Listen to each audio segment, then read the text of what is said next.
Alors j'ai dit directement Samir, mais je vais te laisser te présenter exactement. Qu'est-ce que tu fais dans quelle ONG et qu'est-ce que cette ONG?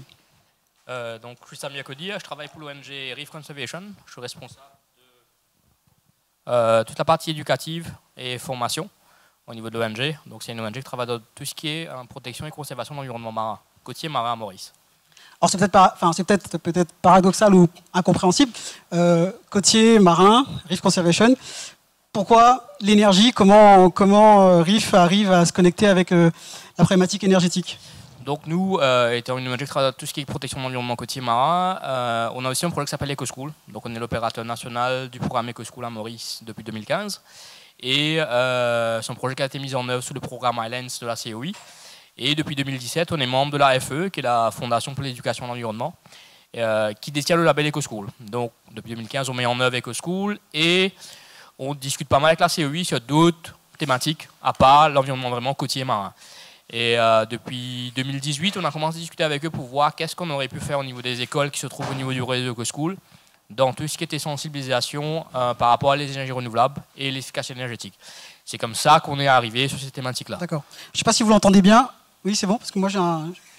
Peut-être que j'ai pas assez de retour moi-même, mais donc c'est bien un programme Commission de l'océan Indien, qui est un programme COI Énergie, effectivement, avec financement de l'Union européenne, où RIF, dans le réseau EcoSchool international et Océan Indien, donc, bénéficie d'un projet spécifique pour la sensibilisation dans les écoles. Voilà. Alors, je voulais juste aussi mentionner que, à titre bénévole, volontaire, BS Mauritius, on a aidé Reef Conservation dans ce projet de formation, de sensibilisation dans les écoles, puisqu'on a...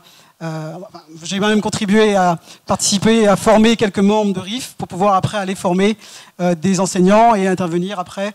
Juste rappeler peut-être à quel niveau, tranche d'âge, quand on fait cette sensibilisation? Donc nous, c'était vraiment les étudiants de, donc ici, Forme 5, HSI, donc 14 jusqu'à 17. Et l'idée, c'était justement, il y avait un kit qui avait été acheté justement par la COI. Et nous, on est deux choses. On est l'opérateur national du programme EcoSchool, mais en même temps, sur ce programme-là, on a été recruté comme consultant national. Ça aurait pu être quelqu'un d'autre, mais nous, on a fait l'application. L'appel d'offres. Et on a donc, répondu à l'appel d'offres et on a obtenu le contrat.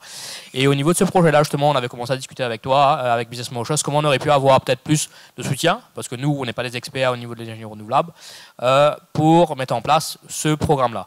Et au niveau de cette activité, justement, la COI, au départ, on voulait essayer de voir qu'est-ce qu'on aurait pu développer ensemble avant d'aller vers ce kit-là. Qu'est-ce qui aurait été faisable en termes de développement d'outils?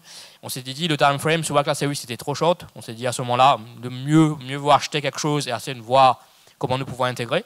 Et nous, donc, ils ont acheté le kit pour des pays de l'océan Indien, pas que pour Maurice. Combien de kits pour Maurice? Maurice a reçu le plus, on a eu 50 kits. Les autres pays, maximum, je crois, ils ont eu peut-être 6 kits. C'était par rapport à l'étendue du programme EcoSchool. Donc à Maurice, aujourd'hui, on a 130 écoles et on avait choisi, il y a différents niveaux on va dire, de niveau d'excellence, le bronze, le silver et le green flag. Et à Maurice, c'est le pays qui avait le plus de green flag, mais aussi plus d'écoles qui étaient arrivées au moins niveau bronze.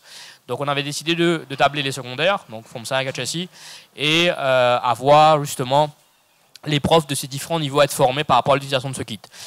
Alors la formation s'est déroulée avril et mai, on a fait Maurice et Rodrigue. Donc on a eu 48 écoles de formés, 40 à Maurice et 8 à Rodrigue, professeurs et responsables des comités EcoSchool formés sur l'utilisation de ce kit-là. Donc c'est là où Business Mauritius, nous on a intervenu, comme je disais, c'était pour déjà donner une première formation sur ce kit au personnel de Reef Conservation pour après aller former les professeurs. Donc vous pourrez regarder juste après, hein, mais c'est un kit assez complet qui permet justement de faire de l'analyse sur le solaire, l'électrolyse pour les piles à combustible, les éoliennes pour tout ce qui est énergie des vents. Et donc avec des applications, je crois qu'il y a même un cours pédagogique en ligne que les professeurs peuvent accéder. Voilà. Et j'aimerais juste essayer maintenant d'aller dans la discussion, aller vers quel est le lien qu'on peut... Tu as demandé plus de support des entreprises pour pouvoir améliorer cette sensibilisation dans les écoles. Qu'est-ce que tu aurais besoin? Nous, donc on a eu une première collaboration, donc justement avec toi, et après on a aussi eu Prakash Ramya qui était venu au niveau de la formation pour expliquer justement qu'est-ce qui était disponible sur le marché, qu'est-ce qui était faisable ou pas au niveau de l'énergie renouvelable pour les écoles. Nous, aujourd'hui au niveau EcoSchool, cette année-ci, le financement est plus ou moins stable, heureusement. Les années précédentes, ce n'est pas le cas. Et la finalité de ça, c'était aussi d'avoir des projets spécifiques au niveau des écoles. On a choisi 5 écoles qui ont monté des projets spécifiques au niveau de l'énergie renouvelable ou la transition énergétique. Et le comité national EcoSchool à Maurice, qui est présidé par Mme Goura du ministère de l'Éducation, va choisir le meilleur projet. Et le meilleur projet sera financé. On est en train de discuter. Il y a, je vois, un potentiel financeur qui est là. Donc on a commencé à discuter avec pas mal de monde justement pour voir si c'était faisable d'avoir du financement sur donc le projet présenté par une école. Et donc on verra dans quelle direction on partira par rapport à ça. Donc concrètement, c'est un projet qui sera implémenté directement à l'école par les étudiants qui auront travaillé, les élèves qui auront travaillé. Voilà. Et d'accord. Et donc un financement pour ça. À quelle date on parle d'un projet qui sera implémenté cette année-ci, normalement le deadline. Donc là, le meilleur projet sera sélectionné au 1er juillet ou plus tard. Et après, par rapport aux différents timings qui ont été proposés par les écoles, au plus tard, avril l'année prochaine, sera mis en place. Ok. Au plus tard. Au mieux cette année-ci, avant la fin de l'année. Alors, comme l'a mentionné Samir, donc Prakash de Lille Énergie avait gentiment accepté de pouvoir intervenir lors de la formation en avril. Il a représenté l'association des manufacturiers mauriciens qui a aussi un comité solaire et qui nous permet de pouvoir avoir aussi de l'interaction avec ses élèves, enfin les élèves et les enseignants, et de pouvoir donner une perspective beaucoup plus large sur le secteur de l'énergie à Maurice à travers un profil business. Moi, ce que je dirais, c'est que vous êtes si cela vous intéresse d'être beaucoup plus en relation avec Reef Conservation et le projet EcoSchool soutenu par la COI, mais donc on comprend bien que l'année prochaine, il va falloir trouver un moyen de le soutenir, ce projet, si on veut continuer la sensibilisation dans les écoles, voire même continuer à avoir un financement pour des projets concrets. Vous êtes tous bienvenus à manifester votre intérêt, voire premièrement, simplement peut-être faire comme Prakash, assister à une formation et parler de la biomasse, parler du solaire, parler de l'éolien, ou peut-être dans une école spécifique, faire une intervention spécifique sur un sujet, mais fait par un professionnel. On serait ravis de mettre en relation et de pouvoir avoir ce type d'axe de collaboration, club. J'ai fini par appeler ça club d'été, mais bon, entrepreneur, transition énergétique, axe de collaboration avec les ONG, la société civile, au travers ce kit pédagogique que je trouve vraiment très bien parce que j'ai travaillé un week-end pour essayer de comprendre comment ça fonctionne avant d'aller les former, mais c'est quelque chose qu'on peut faire. Est-ce que tu as encore un mot, un message à passer? Moi, je pense que, justement, nous, cette année-ci, ce financement arrive à terme. EcoSchool, il y a plusieurs thématiques. Il n'y a pas que l'énergie, il y a d'autres thématiques aussi par rapport à ce programme-là, la biodiversité, tout ce qui est Ocean and Coast. Mais nous, on voudrait justement pouvoir, cette année, prendre une ou deux thématiques et l'approfondir. Et voir qu'est-ce qu'on aurait pu faire. Ça peut être l'énergie. Et voir quel outil on aurait pu développer aussi, pas améliorer ça, mais voir quel outil pédagogique on pourrait adapter par rapport aux besoins des écoles. Mais ça, il faut du financement. Il faut du financement pour pouvoir aussi avoir des gens compétents pour le monter, mais aussi mettre en œuvre au niveau des écoles. Donc ça, c'est vraiment pour la continuité du programme au niveau même EcoSchool, de manière générale, il faudrait vraiment du financement. Nous, on est venu vous voir à Business Mauritius, mais là, je vois il y a d'autres personnes au niveau vraiment de l'énergie, mais on est partant justement pour pouvoir discuter et voir qu'est-ce qu'on aurait pu faire ensemble. Très bien. Alors, ce que je te propose, c'est déjà du soft, de la présence des membres dans des réunions, etc. Et effectivement, si c'est des financements ou s'il faut fédérer des financements, on pourra y réfléchir. On sait tous qu'il y a des difficultés avec les financements qui étaient alloués et qui étaient investis par les entreprises au travers du CSR dans l'environnement, qui est un peu différent maintenant avec d'autres mécanismes. Et donc, l'environnement, la biodiversité reste un sujet dont les ONG sont aujourd'hui un peu en difficulté en matière de financement et on le gardera en tête. Est-ce que vous avez des questions à poser à Samir, plus de précision ou autre, qu'on pourrait, ou vous pourriez intervenir, faire un commentaire? Je crois que la salle déborde. Pardon. Oui, bonjour, Grégory Martin de la région Réunion, bravo pour Reef Conservation, ce que vous faites sur EcoSchool. Je voulais savoir ce projet, donc si j'ai bien compris, vous choisissez un projet, donc lundi prochain vous l'aurez choisi, donc ce sera un projet, est-ce que vous avez déjà une fourchette dans le terme des besoins financiers, ou parce que là on parle d'un projet un peu plus conséquent que... Nous, donc, il y a deux parties. Il y a une partie normalement donc, locale et régionale. La partie au niveau local, c'est-à-dire que nous, il y avait 5 écoles qui avaient écrit un projet, donc il va être la meilleure école sera...